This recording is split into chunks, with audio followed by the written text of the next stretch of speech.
আরে, এই আলোর ঝলকানি কই থেকে আইতাছে? জঙ্গল তো এমনিতে অন্ধকার, তাইলে এইখানে আলো কেমনে আইতাছে? আরে কেন আপনি? আপনি কি ভূত নাকি সৃষ্টিকর্তার পাঠানো কোনো দেবতা? তুমি ভয় পেও না বৎস, আমি তোমার কান্না শুনে এসেছি। তোমার এই কান্না বৃথা যাবে না। হায় সৃষ্টিকর্তা, এইটা কি সত্যি? আমি তো এক সাধারণ গরিব মানুষ, আমার ডাক সৃষ্টিকর্তা সত্যি সত্যি হল? সৃষ্টিকর্তা সবার ডাক শোনে, তোমার চোখের জল বৃথা যায়নি বৎস। আমি তোমাকে আশার বীজ দিতে এসেছি।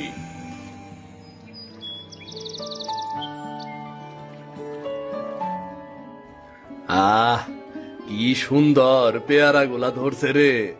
আবার নতুন অনেক গুটিও আইছে। যদি এমন ভালা ফলন হয় আর বাজারে যদি ভালা দাম পাই, তাইলে সংসারে আর টানাটানি লাগবো না। তখন ঘরে খালি সুখ আর সুখ আইব।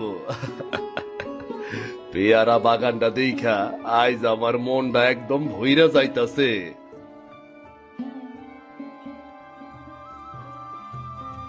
সব সময় গাছের যত্ন করতে হয়। বাবা, আমি যদি একটা পেয়ারা পারি তাইলে কি তুমি রাগ করবা? আমার এই পেয়ারা গুলান দেখা খুব খাইতে মন চাইতাছি।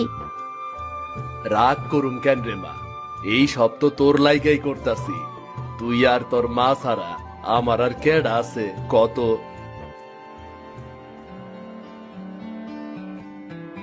কি গো, আইজ এত ভোরে বাগানে আইতাছে, খাইবা না নাকি? নাকি সারাদিন এই বাগান লইয়াই থাকবা? আরে গিন্নি, এই বাগানটাই তো আমার একমাত্র সম্পদ, আমার একমাত্র আয়ের উৎস। বাগানের যত্ন না নিলে কেমনে চলবো কও?